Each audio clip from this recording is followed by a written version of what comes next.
Revelation Online ramps up its third closed beta with the Spirit Shaper class. Vindictus changes the game with its upcoming Corrupted Goddess update. World of Warships takes a look at what's in store for 2017.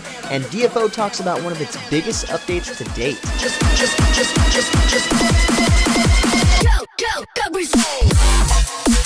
What's up, guys? James Blonde here with a weekly recap for gaming news and announcements for the week of January 16th, 2017. And once again, it is great to be back, guys. Thanks for all of the support in last week's recap. But starting out the news this week, My.com announced the third closed beta for Revelation Online, going into detail on what to expect.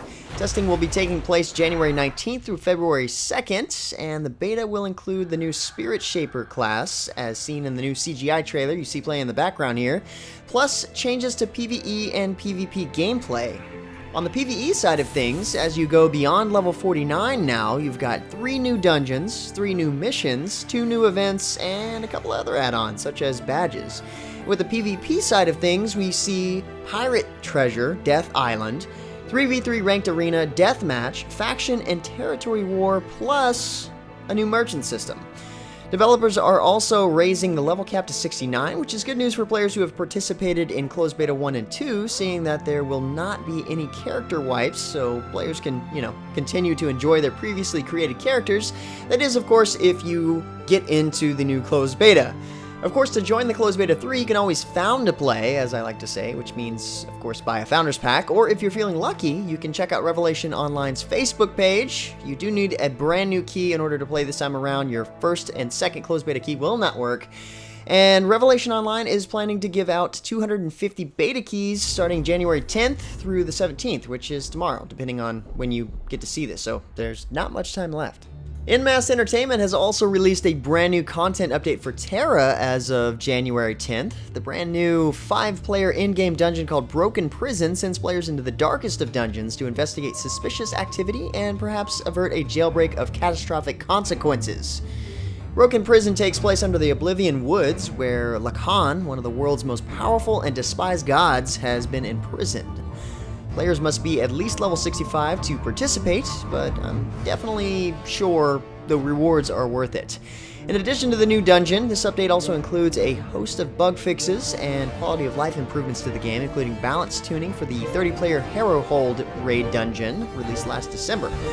Not exactly a huge update by any means. In fact, I had to find the trailer from the Russian version just to show it to you guys, but it's an update either way. On a similar note, Nexon released a content preview of their Corruption of the Goddess update for Vindictus this past week. In the newest episode, players face off in a brand new raid battle, fighting against a pair of powerful new foes, the giant monstrosity Niet and his divine master Nimhane.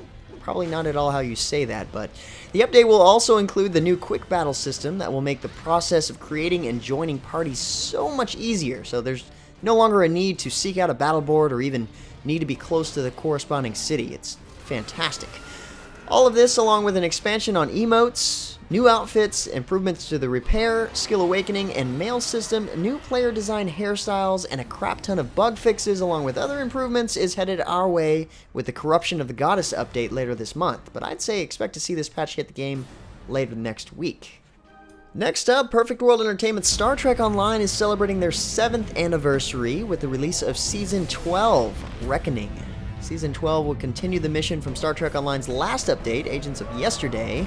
The Lucari have set out on a journey to investigate some unusual activity in the unexplored region of the Alpha Quadrant. The update will also feature the game's first appearance of General Rodic, voiced by actor Tony Todd, and an expansive amount of new content for captains to explore. This year's anniversary event for Star Trek Online offers captains the opportunity to complete in-game missions to earn exciting rewards, including the new Tier 6 Lucari science vessel, which the community selected the design for last fall. Players can also participate in 2 daily missions to earn special rewards and play a minigame to earn materials to construct crafting kits. Festivities also include server-wide giveaways for in-game items, which will take place soon on a daily basis leading up to the anniversary event release. The update will be available as of January 26th for PC players and at a later date for Xbox and PS4. Some rather interesting and unusual news came in this past week as HeroWarz has announced it's going offline temporarily. And what they are officially calling the pause of HeroWarz, the developers are citing the need to, quote, become the game they feel it needs to be. The game will go offline as of March 26th, but until then, I know it's a little ways out. As of the 11th this month, they have made several in-game changes like character balance changes, 2x bonus EXP and drop rates, all day, every day, diver code, wonder/epic drop rate increase, and more. The Venus shop has also been closed down for now until after the pause, but hopefully some really cool stuff comes from this pause, and it's not sort of a weird way to quietly close its doors. No word yet as to how long it's going to pause, so keep an eye on these recaps for updates. Also from KOG Games, Elsword has released a patch preview video this past week. The patch includes changes to the character Ain, a new dungeon. Apparently the hot springs will be making a permanent comeback, and pets can now carry some of your items. That's convenient. Not to mention they've updated the way you feed your pets, so of course that's easier. Kind of tough reading about all of these various changes and events for this particular patch, if you know what I mean by checking out their website. So for a general breakdown, check out the new patch preview video linked in the description below. Back to some high-res news, some of the only stuff I didn't get to mention last week. Paladins revealed a new map teaser recently, one you see playing here, set to launch in the Open Beta 41 patch. The map is called Stonekeep, and it was originally premiered at HeroWarz 2017, the week before last, as a new map for Siege. Besides the new map, OB41 brings in champion buffs, especially to healers, and some other tweaks on top of that. Paladins has revamped their tiered Founders Pack system, and is going from 3 different options to a much more simple starter bundle. Though you can still get the 3 original Founders Pack for a limited time before they officially switch over. The new Founders Pack will retail for $19.99 and contain all of the current and future champions, 10 Radiant chests, all standard voice packs, plus the beta exclusive Fernando God of War skin, Infernal Warhorse mount, and the Fernando Ares skin in Smite. Kinda figured they'd end up going with the Ultimate God Pack route at some point here. I mean, it works too perfect in Smite.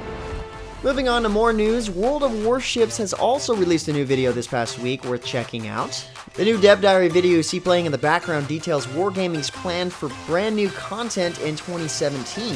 The video goes into a lot more detail, of course, but plans for the new year include changes to Soviet destroyers, adding in the German destroyer tech tree, more branches for the British and French, legendary commanders, which is pretty interesting. It includes iconic and historic characters, even Steven Seagal, which is kind of cool. PvE cooperative missions, ship upgrades, clan battles, audio and visual upgrades, and tons more. Hopefully they get around to adding some more cool damage sinking effects if they, haven't already. I mean, if I'm gonna constantly die over and over again, it would be at least cool to see if my ship took damage more than just fire, black marks, and a bit of smoke before it sank.